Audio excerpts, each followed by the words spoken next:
amakuru avugwa hirya no hino ku isi. ONU itangaza ko abanya-Ukraine isinzi babandanya guhungira mu bihugu bibanyi mu gihe ingwano hagati y'Urusiya na Ukraine ibandanya. Oriane Itangishaka aratubwira ibindi kuri inkuru. Umuryango mpuzamakungu ONU ugereranya ko hamaze guhunga abantu barenga 500,000 bava mu gihugu ca Ukraine kandi ko ico gitigiri kibandanya kwiyongera.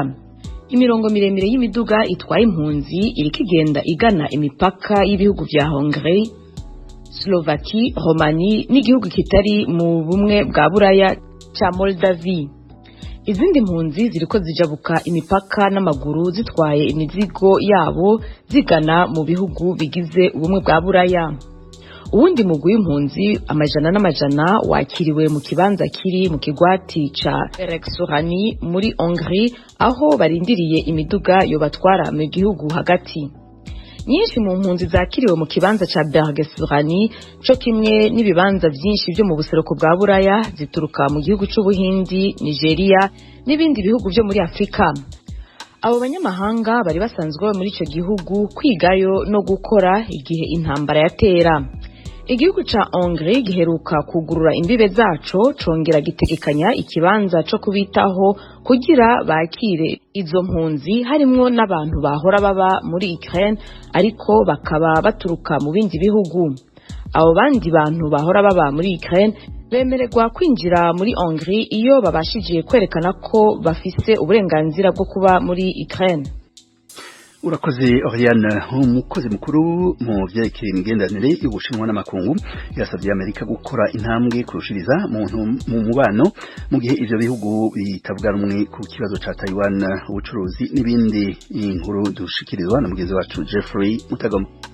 Minisitiri w'ububanyi n'amahanga w'Ubushinwa Wang Yi yabivuze akoresheje uburyo bw'iyakure mu ijambo yagejeje ku bateraniye mu nama yo kwizihiza isabukuru y'imyaka 50 ishize hasinywe itangazo rya Shanghai ryashyizweho umukono na Richard Nixon wari perezida wa Amerika mu 1972. Urwo ruzinduko rwatumye hatangira umubano ushingiye kuri diplomasi hagati y'Ubushinwa na Amerika. Wang Yi yavuze ko Ubushinwa noneho bwasabye Amerika kwita ku buryo bufatika ku byo busaba mu mikorere yabwo.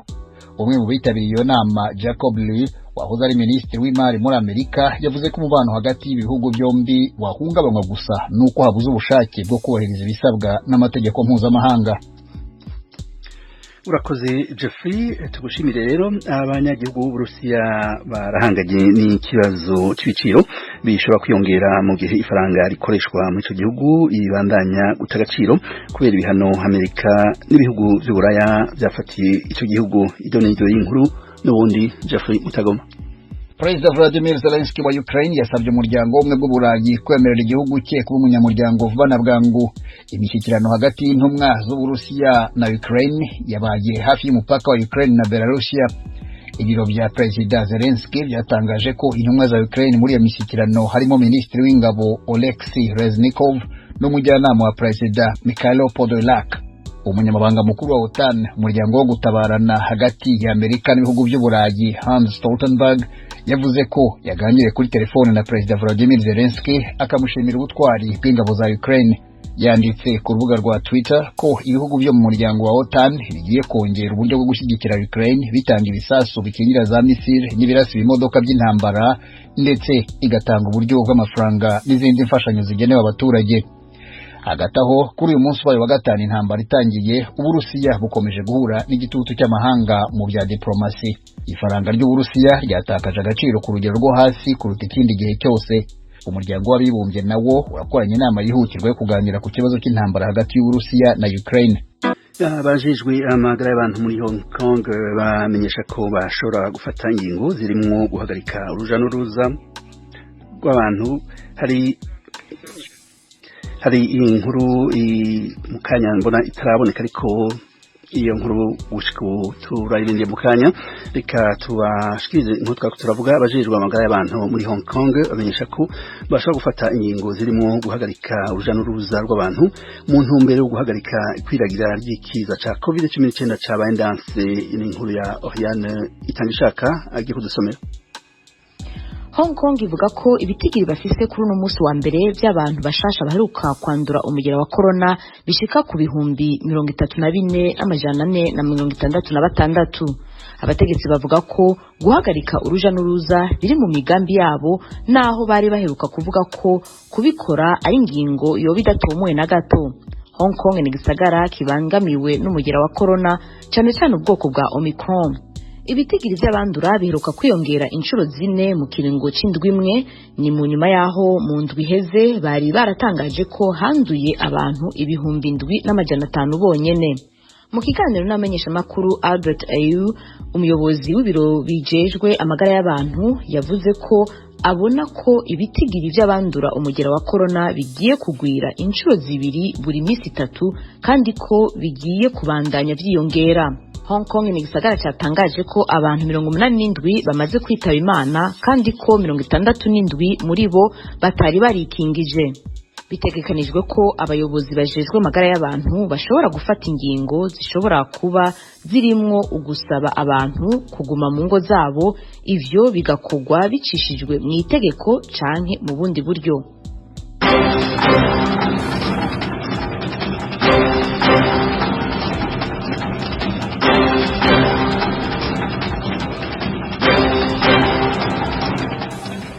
ayo yaramwe mu makuru avugwa hirya no hino ku isi. Mushobora kandi kubandanya mumviza iradiyo y'Ijwi ry'Amerika, mushobora no kudukurikira kuri Facebook no ku kibanza cacu ca internet kuri www.radio yacu VOA.com.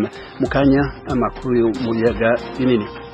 Imbere y'ayo makuru tafite inkuru ihambaye cyane gose kuri uyu munsi wa mbere. Ibiro by'umukuru wa Amerika White House byatangaje ko ubushikiranganji bujejwe ubutunzi bwa Amerika bwafashe ibihano bikomeye cyane bifise intumbero yo kubuza igihugu cy'Uburusiya gukomeza kugera ku butunzi mu kuziririza ko gikoresha ifaranga ry'idolari. Ni mu gihe Uburusiya bwo bukomeje ibitero ku gihugu ca Ukraine. Ivyo bihano ku mari eka kutunzi birabera mu banki nkuru y'Uburusiya ndetse biraba banki nkuru y'Uburusiya ndetse n'ikigega ca leta gishinzwe ishoramari. Temistoke Mutijima turi kumwe kuri telefone adushikirize inkuru. Ibi bihano birashyira Uburusiya ku gitutu gikomeye mu by'ubukungu na diplomasi ubu buri mu cyumweru cya kabiri cy'ibitero by'ibisasu ku muturanyi wacyo Ukraine. Intumwa za Kiev na Moscow zahuriye ku mupaka wa Ukraine na Byelorusiya kuri uyu wa mbere mu biganiro bigamije kugarura agahenge, bikaba biteganijwe ko bazongera guhura mu minsi iza. Hagati aho inteko rusange y'umuryango w'abibumbye yateranye mu nama idasanzwe igamije kwiga kuri icyo kibazo.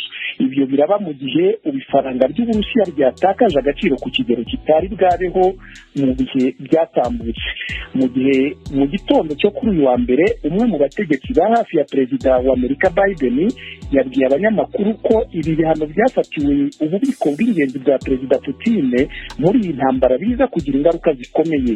Ibiro by'umukuru wa Amerika bibarira ubukungu bubitswe na banki nkuru y'Uburusiya muri miliyari 630 z'amadolari y'Amerika. Ubu ayo ngayo ari mu mafaranga atandukanye akoreshwa mu isi, harimo n'amadolari y'Amerika. Muri mbere y'uko isoko ry'imari n'imigabane rifungurwa muri Amerika kuri uyu wa mbere, uwo mutegetsi yavuze ko banki nkuru y'Uburusiya yahoze igerageza gusubiza ubwo butunzi mu Burusiya cyangwa se ahandi haba hatekanye kuruta, ku buryo bwabafasha kuzahura ubukungu no gushyira ifaranga ry'igihugu ku murongo.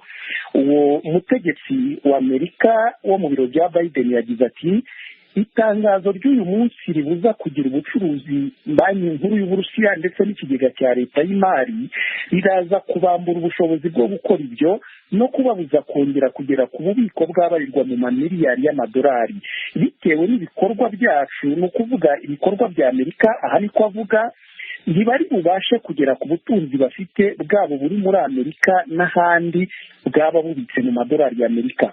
Mu bindi bihano byatangiye gushyirwa mu bikorwa kuri uyu wa mbere ku Burusiya harimo ko Ubwongereza bwabujije ibigo by'Abongereza kongera kugirana ubucuruzi na banki nkuru y'Uburusiya, minisiteri yabwo y'imari n'ikigega cya leta y'Uburusiya gishinzwe ishoramari. Ni mu gihe leta ya Singapore nayo yatangaje ibihano ku Burusiya birimo ibyerekeranye n'ihererekanya ry'amafaranga mu mabanki ndetse n'ibyo koherereza ibicuruzwa mu mahanga. Ibyo byemezo bije bikurikira ibindi bihano byari byageragejwe na Leta Zunze Ubumwe za Amerika n'abanywanyi bayo bigamije guca intege umuvuduko w'ubukungu bw'Uburusiya no guhagarika imikorere y'amabanki yabwo, biyakura muri gahunda igamije guhererekanya amafaranga hagati y'amabanki yo ku isi izwi nka SWIFT mu rurimi rw'Icyongereza. Ibihano byose birimo kuza nk'ingaruka y'ubushotoranyi bwa Perezida Vladimir Putin w'Uburusiya ku gihugu gituranyi cya Ukraine. Ibyo bihano byo gukura ibigo by'imari by'Uburusiya muri iyo gahunda byafashwe binyuze mu biganiro na Komisiyo y'Umuryango w'Ubumwe bw'Uburayi, Ubwongereza, Ubufaransa, Ubudage n'Ubutaliyani. Mu itangazo ryo kuwa gatandatu ushize, ibi bihugu by'abanywanyi byatangaje ko ibyo bihano bigamije kuryoza Uburusiya ibyo bwakoze ndetse no gukorera hamwe mu gutuma intambara ihinduka uburyo bwo gutsindwa bwa Perezida w'Uburusiya Vladimir Putin. Umutegetsi wo mu biro bya Perezida Biden kuri uyu wa mbere yavuze ko kuvana Uburusiya muri gahunda y'amabanki ya SWIFT, ikintu Amerika yari imaze iminsi yaririnze gukora, biza kugira ingaruka zikomeye ku butegetsi bwa Moscow, kandi avuga ko Leta y'Amerika yiteguye kongeraho n'ibindi bihano mu gihe Uburusiya butakwisubiraho. Icyakora Bwana Dmitry Peskov, umuvugizi w'ibiro bya Perezida Putin, yatangaje ko nubwo ibihano birimo gufatirwa igihugu cye biremereye cyane, ariko icyo gihugu cyari cyarabanje kubyitegura kandi gifite uburyo bwo kuburizamo ingaruka mbi ibyo bihano bishobora kuba byateza. Kugeza ubu abasivili bagera kuri 350 nibo bamaze kugwa mu ntambara kuva Uburusiya bwatera Ukraine mu cyumweru gishize, mu gihe abandi bagera ku 1700 bo bamaze gukomerekera muri iyi mirwano nk'uko byatangajwe ejo ku cyumweru na Leta ya Ukraine. Turagushimiye Temistocle kuri inkuru udusomeye. Mu Burundi igisata c'ishirahamwe mpuzamakungu ONU citaho ineza y'abakenyezi ONU Femme cimeje kugarukira ku bakenyezi bafashwe ku nguvu canke bashikiwe n'amabi aturuka ku gufatwa ku nguvu aho rero mu myaka iheze. Iyi nkuru rero twayiteguriye na mugenzi wacu Pierre Claver Nyonkuru. Igisata c'ishirahamwe mpuzamakungu ONU citaho ineza y'abakenyezi ONU Femme cifuza ko umukenyezi wese yafashwe ku nguvu avugwa mu ibanga ntangere ndetse n'uwamukoreye icaha agahanwa bimwe vy'akarorero. Mu gusozera urugendo yahoramwo mu Burundi, ubutwara igisata ca UNIFAM mu karere ka Afrika y'ubuseruko na Afrika y'Amajepfo, Maxime Huinato, yatangaje ko ico kibazo yakivuganye n'abategetsi batandukanye kandi ko ico gisata citeguriye gufasha mu bikenewe byose, haba mu buryo canke ibikoresho. Nous sommes intéressés beaucoup à la question de la jeune fille. Ati narashimikiye cyane ku iterambere ry'umwigeme ari wavamo umukenyezi, abwirizwa gukingirwa mu gateka kiwe, akiga neza kandi agahabwa ibishoboka byose kugira ngo ateze imbere igihugu. Aha twarabonanye n'inzego zitandukanye guhera ku mutambukanyi w'umukuru w'igihugu, abashikiranganje batandukanye, harimo w'intwaro yo hagati mu gihugu n'abandi. Intego no kurandurana n'imizi amabi akorerwa abakenyezi, cyane ifatwa ku nguvu ryabo canke ako kabi kakagabanuka bimwe biboneka, kuvura abo byashikiye no gushengeza mu butungane abakekwa ko ico caha. Hari abakenyezi benshi bize n'abafise ubuzi n'ibibanza bikomeye, abo rero babwirizwa gufasha kugira ngo ako kabi karanduranwe n'imizi.